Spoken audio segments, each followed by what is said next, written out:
In the first video, we did the unboxing of the printer. In the second video, we did the assembly of the printer. In this video, we are going to do the setup for the printer. We're going to turn it on for the first time, load the filament, and print a benchy. It takes some time to boot up. Once it's booted up, it goes through setup menu where we accept the privacy policy, set up the internet password for it to connect to the internet, and so on. And then it goes into the setup piece where it does the self-check, and this process takes about 15 minutes. Now the printer is entering into the input shaping mode. So it looks like the self-check has completed. The screen just popped up asking to upgrade the firmware.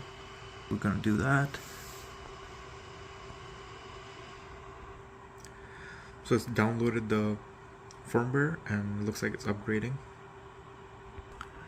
So it's upgraded the firmware and it's saying to recalibrate before starting a printing task. Click OK.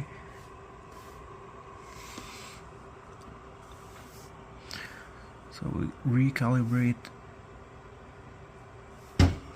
and says it's going to take about 11 minutes. The self-check completed again. Say OK. I'm not sure why it's asking me to detect again and say it's going to take another 11 minutes. Okay, the self-check completed again, so let's say OK. Seems like it keeps to one going again, so I'm going to assume that it's done and I'm going to go back.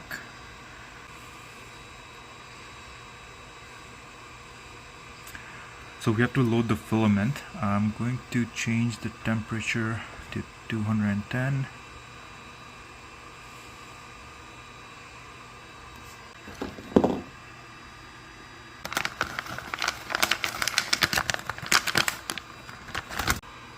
I'm going to give the filament a 45-degree cut. Load it up onto the spool. Going to feed the filament through the filament detector tube at the bottom. I was having trouble loading the filament. I removed the tube to see what was the issue, and seems like the filament was catching on the edge of this where you connect the tube into. So what I did was I ended up pushing this further back in while pushing the filament at the same time, and I was able to get it to go. Okay, so the filament is all the way up here, but to push it down and extrude it, I need to move the z-axis up. Let's do 30 millimeters at a time. That should be enough. Now I'm going to go and move this from the lock position to the unlock position and push the filament in. I ended up just locking it because I wasn't able to push it further in, and I went to extrude and I asked it to extrude.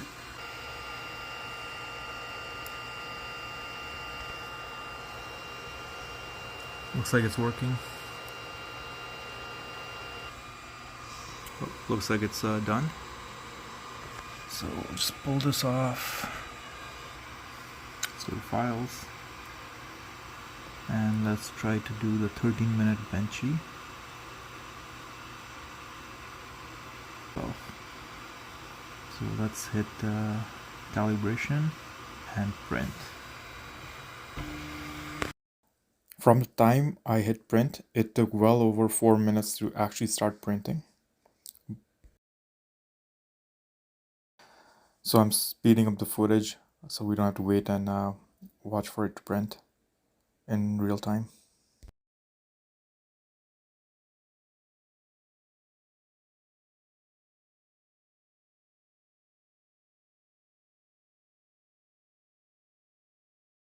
So this is the benchy printed in about 13 minutes. I'm gonna click OK. I noticed that there's a grease buildup on the x-axis. It's being hidden by the extruder, but there was quite a bit. I'm not sure if this needs to be wiped clean every single time, or if something that needs to be done after every few runs of prints. The grease is likely to attract dirt, which will wear the rail over time, so this needs to be addressed. The 13-minute benchy overall looks pretty good. I'm quite happy with the print.